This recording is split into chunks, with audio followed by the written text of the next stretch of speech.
As I've pointed out many times before, the hypocrisy of the left is just unbelievable. They'll have you believe that Donald Trump calls for violence and that he's the problem.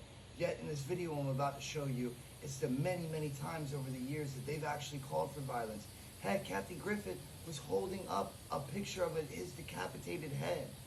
And you sickos voted for this, and yet you're believing them that he is the issue and not them? You know, roll the tape. Here are some clips over the years of Democrats directly and openly threatening President Trump's life. If you want to know what calls for violence look like, this is exactly what real calls for violence look like. I just don't even know why there aren't uprisings all over the country, and maybe there will be. People need to start taking to the streets. This is a dictator. You know, there needs to be unrest in the streets for as long as there's unrest in our lives. Enemies of the state.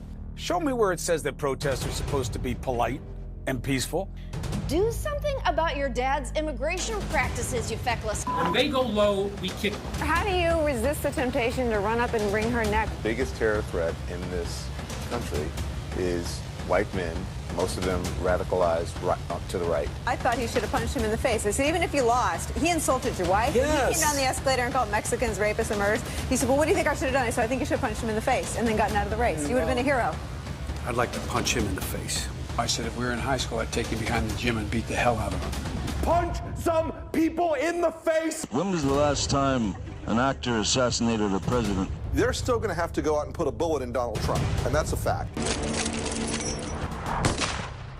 Look as his character is stabbed to death.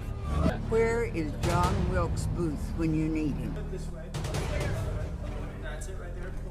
I have thought an awful lot about blowing up the White House. A Missouri state senator is under investigation by the Secret Service after saying she hopes President Trump is assassinated. I will go and take Trump out tonight. And if you see anybody from that cabinet in a restaurant, in a department store, at a gasoline station, you get out and you create a crowd. And you push back on them. And you tell them they're not welcome anymore, anywhere. And sadly, the domestic enemies to our voting system and our honoring our Constitution are right at 1600 Pennsylvania Avenue. They're not going to stop before Election Day in November, and they're not going to stop after Election Day. And that should be, everyone should take note of that on both levels, that this isn't, they're not going to let up, and they should not. If you think we're rallying now, you ain't seen nothing yet.